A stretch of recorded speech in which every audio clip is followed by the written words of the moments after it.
There's a world out there, it's a digital maze where dollars move in mysterious ways. Complex systems, rules, and regulations. The payments professor sparks revelations. No need to fear the Fed now. Hey everybody, and welcome to the Payments Podium. Today we're going to be talking about cash. Well, and the digital aspects of it and the handling of it. And I know a lot of you are probably going, but Payments Professor, you're usually talking about regulations, you're usually talking about faster payments, you're usually talking about digital payments. Why cash? Well, to help us explain all of that, I have Brian Bailey. He is the president of Clip Money. He's going to be actually leading this charge on, well, working with cash. So Brian, would you please say hi to everybody? Good morning, good afternoon, everybody. Thank you for having me, Kevin. Pleasure to be here. All right. Well, before we jump in the conversation, one thing that I ask all guests that come on is, how in the world did you end up working in the payments industry? Because a lot of people, when it comes to the payments industry, we got here by accident, and it's usually an interesting journey. And a lot of people that are following the Payments Podium are people that are looking to advance their careers, and they like learning from others to see what their path was to get here. So, Brian, how did you end up working in the payments industry? So Kevin, I've had a really amazing career so far in terms of the experiences that I've been exposed to, and they all started with a company called NCR. NCR, as many people know, is a leading provider of point-of-sale retail terminals as well as ATM machines, and they're in service to the banking industry. And so I grew up marketing, selling, running product management for an ATM company called NCR. And over the course of 20 years with NCR, traveling around the world, I learned a lot about cash and how consumers use cash every day, primarily as they withdrew cash from ATM machines for their daily life and their daily payment habits. And so over the years, I learned a lot about not just cash payments, but also about how banks were trying to transform their consumer journey from a physical in-branch experience to one that is much more digital. And so I worked on projects with digital banking, with digitizing check processing. We all are very familiar with taking pictures of checks with our phones. NCR provided all that technology, still does to this day, to banks around the world. And so I became very accustomed to working with banks on how do we move customers out of the bank branch? How do we make their life easier with digital technology and ATM technology? And so that led me to the next big problem to solve, which was, how do we not just help consumers with their digital needs? How do we start to help businesses as well? Because businesses, in many respects, businesses who tender in cash, have been left behind by this consumer technology journey. And so that's what led us to think of this wonderful idea that Clip Money provides today. Okay, so you start off with NCR, and I'm actually quite familiar because I got to say, back in the day when I started working with remote deposit capture before it was even legal, I did a lot of work with NCRs and people there. We may have crossed paths at one point in time. But anyway, to get things moving on, you mentioned, people using cash, but you also mentioned businesses using cash. And I guess the thing I would have to ask is, how do you see the role of cash evolving for businesses when we're living in such a digital age where everything's digital? Everybody's doing their transactions on their phone. So where does cash really fit in? How does that look like when it comes to businesses? So businesses today, Kevin, while we all are enjoying the benefit and convenience of digital payments, whether it's credit, debit, real-time payments are entering the scene as well now as well. But the reality is that cash still has a very important role in terms of consumer access to in-person payments. And what we mean by that is, when a consumer walks into a business and makes a purchase, cash still makes up about 20% of those purchases, which is a pretty significant element.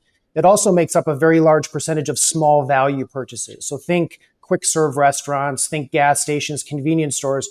Consumers still do rely upon cash quite a bit for their day-to-day proceeds. And so that's the sort of dilemma that businesses have. It's a very important payment instrument that they must offer to their customers. We've seen a number of businesses over the past 5 years, who have tried to eliminate cash in terms of their daily intake.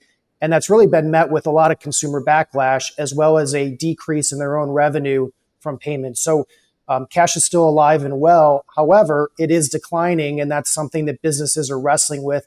How do we deal with this declining payment instrument, and how do we handle it cost effectively while still making it a democratized offer in terms of payment choice? Well, you mentioned cash declining, and I hear a lot about hey, we want to get rid of checks too, and they're declining but not going away. But you also mentioned like gas stations and convenience stores, and that makes me think: are what types of businesses are really out there that are really still relying heavily on cash? Are there any certain sectors, industries that we see cash is still prevalent and maybe making up that 20% that we should be aware of? Yeah, so I mentioned two important segments: convenience, quick serve restaurant. There's a number of other specialty retail, general merchandise still tenders quite a bit in cash, hospitality segment as well. So there's really it's really a wide swath of businesses who still tender in cash. And while that may be decreasing, it's still very important. The other element, Kevin, is who is using cash today at a higher rate. And a couple of those trends, and this was in a Federal Reserve study, the Health of Cash, it's a 2023 study, which is the most recent one, is finding that adults 55 years and older are still using cash at a much higher rate, as well as lower income consumers. And we see this in Clip Money's business every day in terms of when the economy starts to wobble a little bit, people return to cash in terms of cash management of their personal economy. So credit cards begin to go out the window because people use cash to more acutely manage their own budgets on a regular basis. So there's a very real trend that happens there, and we think that's why cash is very important moving forward. Well, and I know Dave Ramsey doesn't need me to give him an endorsement. He's doing fine on his own. But I know from somebody like me who's been through his courses, I got a lot of friends that have done it too, that he and others out there teach that cash is tangible, it's in your hands, and it's a much better way to be able to budget and work with your finances. So I get that, and I love that you threw that in there too. Now, I think though the thing is when it comes to cash, especially for businesses, the handling of it, the depositing of it, that can be challenging for them, right? I mean, what are the challenges that they have to face to be able to deal with and work with cash to this day?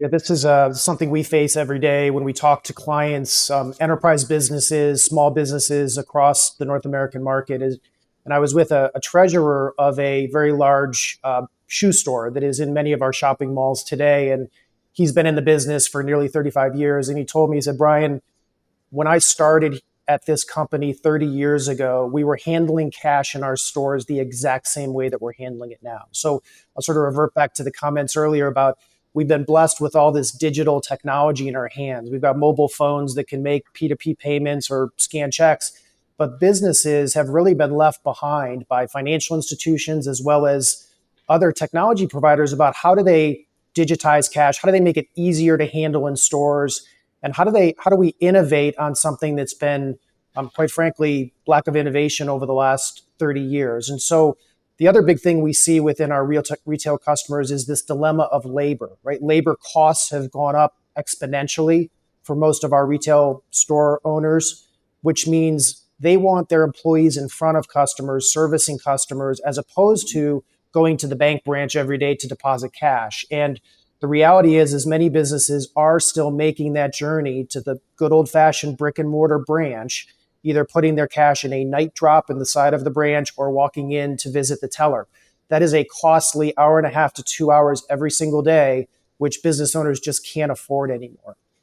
One other point, I talk about digitization of technology. Many businesses are still using good old-fashioned paper deposit slips. They're writing down how much cash they're depositing. They're handing that over to a teller. So there's none of these wonderful digital tools and dashboards that we believe are important to businesses moving forward. Okay, so what that makes me think is that's operational inefficiency that's really taking place. If they're having to do things physical, if they're having paper slips, that is a problem in a digital age. And I love that you pointed out too, and I hadn't even thought about this, is we haven't seen big advancements in handling cash, like, I don't know, forever. I mean, it's not much different than the Wells Fargo wagon, going back to the early 1900s and how it's still being delivered, except instead of a horse, it's a car, but it's still physically having to go to the location. So are there maybe other operational efficiencies that could, that we need to educate people on when it comes to working with cash payments? Yeah, I think let's talk about the cost of cash in terms of processing a cash deposit.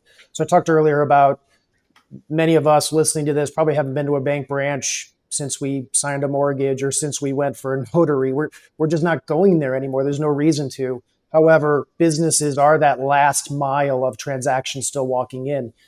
We were working with a large regional bank in the Southeast about a year ago, and they told us that they had done an end-to-end analysis of the cost it takes to process a business deposit over the counter. And what they told us was when they added up all of the touches and handoffs within the bank in the back office, it was a $30 transaction for them to process. Right. So I think this is a really important thing for the banking industry. No CEO of any bank is waking up every morning saying, I want to be the very best at processing cash in my branches, right? That's just not a strategic objective, I don't think, of anybody. So we believe there is a really important disruptive element of how do we handle cash more cost effectively? How do we reduce the cost per transaction from that $30 transaction to something that's way more inexpensive for the business, way more inexpensive for the bank, and really creating a next generation of cash deposit ecosystem? And we believe the way to do that is at Clip is to create a shared network of cash deposit opportunities for business. So instead of visiting the bank branch, Clip enables any business to deposit into their bank account through the Clip network. And that can be done through a night safe or Dropbox. It can be done over the counter at a retail store, or it can be done through an ATM at a retail convenience store as well. And so these are the new opportunities to allow many businesses to use our network to reduce that cost to deposit, helping banks as well as helping those businesses as well. So, okay, if I'm hearing right, the trend is happening is that when it comes to working with, businesses and their cash management, what we're seeing is first of all, you mentioned going to the bank. There's not that many bank branches in some locations. A lot of branches have been closed in some locations, and you don't really hear or see many brand new branches being built up either. So I think that's a problem too.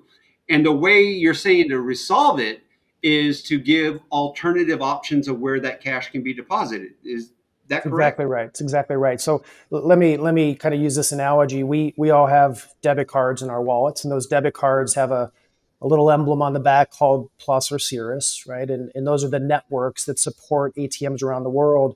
We could use that card practically in any corner of the planet and still receive money from our bank account. So we can use other people's ATMs, these shared networks, Visa, Cirrus, MasterCard, et cetera, create a system for us as consumers to access our cash. Nothing like that exists for businesses today. If you're a business that banks with the community bank within your community, you have to deposit at their location for deposit into your bank account. And so what we built at Clip is a shared network, North America's first shared network that allows businesses to deposit into their bank account of choice, wherever that bank may be. And so that is really the new innovation here. It's something that's not novel for consumers or payments, but it is very novel to businesses. And Kevin, one of the reasons why you may ask, well, why hasn't this been done before? And one of the reasons why it hasn't been done before is because businesses are very different than consumers. Typically a business, it's not the owner of the business making a daily cash deposit. It's an employee or it's a store manager. So the premise of giving them debit cards to go use ATMs is very difficult. You have to manage PINs and cards. And so what we've done is built a purpose-built platform that allows a business to assign rights to different employees to go use the Clip network to make their daily deposits. And so that's an important innovation that we've solved for that sort of opens up this new opportunity. Okay, I got to ask the obvious question. I'm sure you've heard this before. There's the cash trucks that come around, the delivery trucks. Why not just use those? Yeah, great. That's a really good question. And armored carriers do serve a really important segment of the market. So I talked about, 90% of businesses today still go to the bank branch to make deposits. Another small percentage use armored or cash in transit services, the big cash trucks, to come every day or a couple times a week to pick up cash in their premise. And what I would say is both are perfectly good options for certain types of business. If you're a very cash intensive grocery store or Walmart, it may make sense to have a large cash in transit relationship. What we find though is those services are quite expensive, and they're quite expensive specifically for smaller and mid-sized businesses. They're typically long-term contracts, and they become really less and less reliable for businesses. And so we believe there's a new opportunity here to allow businesses to, again, create locational convenience, endpoints that are near to their business, which keeps their employees in their store, while still radically changing the cost for businesses to make deposits. Okay, so I get that. It's going to cost less. And I'm wondering, though, too, if I go with your solution, if I'm understanding it right, it gives me the option to make deposits in multiple places. I don't have to go to the bank branch itself. But is it going to give me any improved efficiencies by using your system that I wouldn't see from somewhere else? Just like physically going to the bank. I mean, is there any advantages there? Let's talk about sort of this concept of how do we go from paper to digital when it comes to cash, which is a bit of an oxymoron. But we do believe the time is now to digitize a cash transaction. And what that means is, today I mentioned that when a business goes to a bank branch, they hand their cash over with a paper deposit slip. The bank then counts that cash, and then sometime 2 to 3 days later, that transaction will show up on a business's bank statement that says you made a deposit. What we do is we've taken our platform and we allow businesses at the very point of login with Clip to declare what their deposit is. We allow them to enter the denominations into a very usable interface, be it a mobile phone, be it a web browser, that basically creates the start of the transaction, so that if you're in the head office of a large retailer, my store XYZ is going to be depositing $500 today made up of these denominations. We then can start tracking that deposit all the way to the Clip network and the Clip endpoint and share with that head office where that is along the way. And then Clip processes that deposit into that bank account the very next day, next business day. And so we believe that whole paper trail or digital breadcrumb trail is important for treasurers. We can get ahead of loss prevention issues. If there's maybe a store that has not deposited in a couple of days, why is that? We do that all inline and through digital alerts and digital notifications to business through our technology platform. Okay, question that's come up for me then is, if you're doing this, the digitization part, right? You digitize everything, that's in your platform. And you mentioned treasurers. My experience with treasurers is they're going to tell me, hey, you're going to give me a file I can import into my software. You're going to give me something I can work with in my applications, or am I going to be stuck just using your service? Because I know people like to be able to have it in their native environment, that where it works for them, so they can create their spreadsheets and everything. So do you offer anything like that? Yeah, we do. So if you're a treasurer, you're typically looking at, on a daily basis, your credit, your debit, and your cash intake as a business, and you're going through a daily or regular reconciliation of those transactions. Are the transactions that happened at the store what are now showing up in my various bank account statements? What we do is we provide to our customers a daily file, if they choose, to integrate into their reconciliation systems. And so we work with a number of again, very large multi-store retailers who take daily intake files from us. In some cases, we have a store employee who may miscount a deposit. They may miscount it high or low, and we have to reconcile that after the fact. We do that all through our system, and we do it all in line. So instead of human beings on the back end, as a bank branch would do, dealing with that reconciliation, we do it all through technology, and we allow that integration through reports and alerts back to a back office or home office of a business. Okay, Brian. Something that just came to mind, because I heard the words loss prevention, and you mentioned it, and when people aren't making the deposits, but you also mentioned somebody miscounting things. I got to go to the dark side. What about if I've got somebody theft, fraud taking place? Or do you have any ways of being able to detect that, stay on top of that? I think this is where the daily cadence of seeing a deposit in the system across a store or number of stores becomes very important.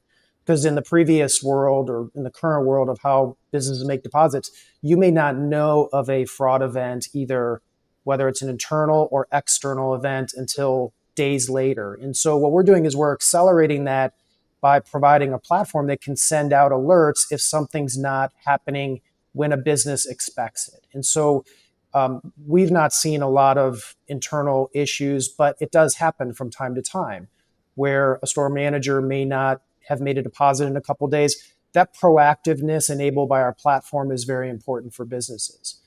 So it's just something that has been an improvement to loss prevention, not a reduction, and something that creates greater visibility of cash for businesses to get ahead of those issues when they do happen.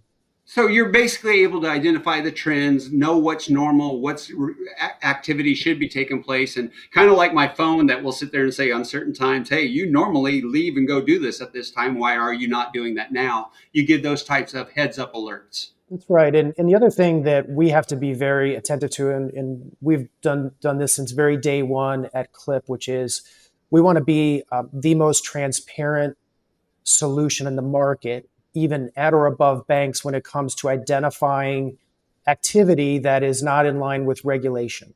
So, for example, you hear cash and you hear things like money laundering, which happens at times. Our platform now allows us to see trends in deposits, be it volume of deposits, be it time of year deposits, be it, hey, this cash intake just doesn't seem logical for this type of business.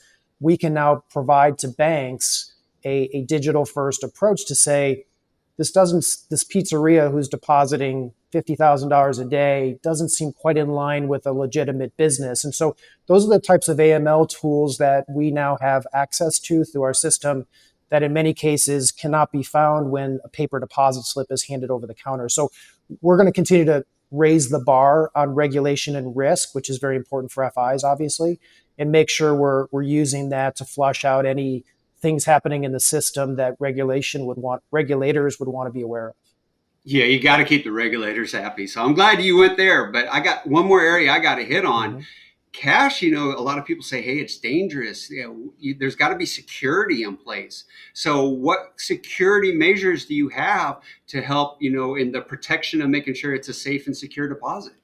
I think the key premise of Clip is how do we keep store employees closer to their stores as opposed to jumping in a car and driving 15, 20 minutes to a bank branch.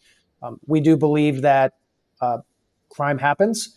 However, if we can create a network of devices that are highly convenient and local for businesses, one example is we have over 500 drop boxes for cash in shopping malls across the US today. And so what that allows is every mall tenant or our customers to go to that drop box and make a daily cash deposit as opposed to walking out of the mall, getting into a car and driving to a bank branch.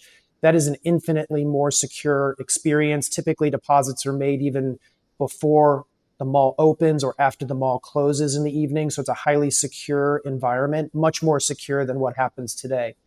And we think that's an elevated experience for the employee, in addition to not having to stay, quote unquote, on the clock to go to the bank branch to make that deposit on behalf of their employer. So give them more options that are closer to, That's right. They can make that decision. I like that. All right, I got another question. I need you, though, to pull out your crystal ball for this one. What's the future going to look like when it comes to cash management? I mean, how do you see the future of cash management, the use of cash evolving? Yeah, I love to look back at my career and see what's happened in other examples of payments as they've declined. And so one example I've already given today, which is this shared network for ATMs around the world. If you think back 15 years ago, every bank on the planet wanted to have their own ATM network. They said, this is strategic for me. I want to have my own ATMs. They need to be convenient for my customers. And that's an important value proposition. And now many banks are saying, you know what, there's some perfectly good ATMs that are already in the market that I want to give my customers access to. We call those shared ATM networks, shared surcharge-free ATM networks, where we can use a common piece of infrastructure, an ATM, to service multiple banks' customers. We believe that's a trend that we can leverage and take advantage of, and that's how we're building our business model. How do we help banks and businesses to lower the cost while creating an elevated experience in a digital way? And that's exactly what we're doing. The other example, maybe it's a little bit more recent, is this concept of P2P payments. And most of us today are using our favorite P2P tool of the day, be it Zelle, be it Venmo. And if you again rewind the clock 10 years ago, most of the major banks, specifically the big three, were trying to build their own P2P product. They were spending millions of dollars saying, I'm going to build my own and I'm going to use it as competitive weapon. Well, what's happened since 10 years ago is many of them have adopted this wonderful payment mechanism called Zelle, right? So they said, why are we all competing on something that is kind of commoditized transaction? And so that's another example of where, hey, let's go create competitive advantage in different areas, but using this shared network now called Zelle is something that is across community banks, credit unions, and major banks. So another example of where we think business deposits will go in time as we create a wonderful, convenient network and lower the cost for everybody involved. All right, that's great. But I got one last question for you. This is some innovative stuff. So, I mean, this is great. And I love how you started off showing us your career path. And a lot of people, though, that follow the payments podium are also looking for, not just new ideas and how to look at things, but things that they can do to advance their career. So I would ask you, as a president of a company that's pretty innovative there, what advice do you give to people coming into the industry today to say, if you want to have a successful career, if you want to be able to, do good in this industry, these are the things I think you should do. This is what I would do, or this is the advice I would give you. Yeah, payments Kevin, are moving so fast, right? You mentioned real-time payments and crypto, and it's an amazing industry to be in right now, and it's going to continue to innovate. One thing that I learned probably a little bit later than I would have hoped in my career is really understanding the economics of payments, because payments is really unlike any other piece of software solution that you can sell in the marketplace, in that there are many people in the ecosystem of a payment that have an economic value share of it. So just take credit or debit as an example. You've got issuers, who are the banks, who have a vested interest in taking a piece of a payment. You have acquirers, who are actually the organizations who acquire those transactions and process them. You've got networks, right? The networks out there who actually take the data and process the transaction on behalf of the issuers. And so every one of those ecosystem players has a vested interest in a payment itself. And what are the individual economics of a payment? The example I love to give, because people like to jump to the conclusion that cash is the most costly payment transaction out there. And I love to give the example of, if you're processing a credit card in a retail store today, and let's just use generic numbers, it's typically a cost to that retailer of about 3%, give or take, depending on who you are. And a cash transaction, at least through Clip, is going to be probably no more than 40 to 50 basis points, right? So we think about the cost of transaction and payment processing, really understanding the economics and who makes money of those transactions. That's a huge element. If you can master that or be aware of that as an up-and-coming payments leader, I think that's where you're going to find the greatest value to organizations you work with. Yeah, dig deeper, get that deeper understanding of what's really happening. And one last thing before I do let you go, how do people get a hold of you if they need to? They can reach me at bbailey@clipmoney.com, or they can hit our clipmoney.com website. We'd love to see you out there to learn more about our business. Excellent. All right. Well, all of you out there listening, following the Payments Professor and the Payments Podium, if there's a topic or if maybe there's somebody that needs to be on the Payments Podium, all you got to do is email me, kevin@paymentsprofessor.com. And I'm going to have to bring this episode of the Payments Podium to a close. We got to learn a lot about cash management and the innovations that are happening out there. And Brian, I thank you for being here today. But this is the part where I got to say, class dismissed. There's a world out there, it's a digital maze where dollars move in mysterious ways. Complex systems, rules, and regulations. The payments professor sparks revelations. No